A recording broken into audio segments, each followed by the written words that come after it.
So this video is for my 2016 Mazda 3 iSport, the 2-liter engine.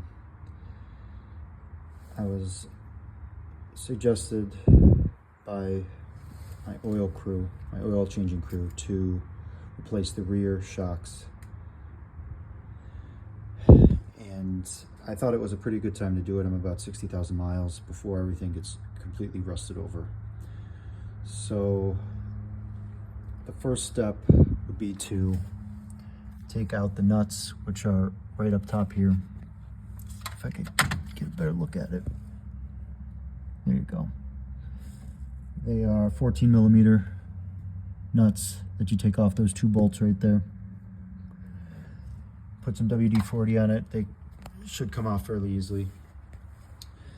The shock still seems like it's in decent shape, so to keep it from pushing up against the top, I put some duct tape on here just to kind of keep it in place.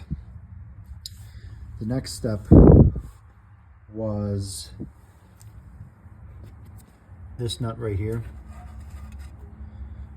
Here, you can see it. It's a 19 millimeter nut.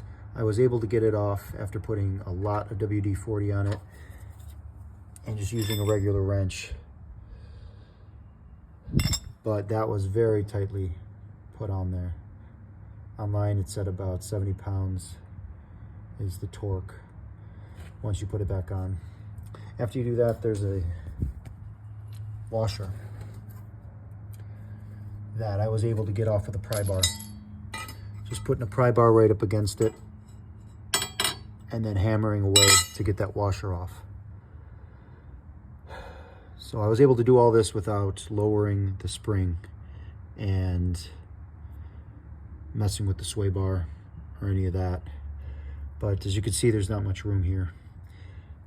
The last step would be, if you have to do this yourself, is you have to, from what I'm seeing online, you have to heat up the bottom of the rear shock so that this rubber gasket or whatever's here actually melts or warms up enough where you can push this off, because it's stuck in place. It's not going anywhere as is. And there's even a bushing, thanks to my research online, inside there that's likely seized and rusted to the stud bolt.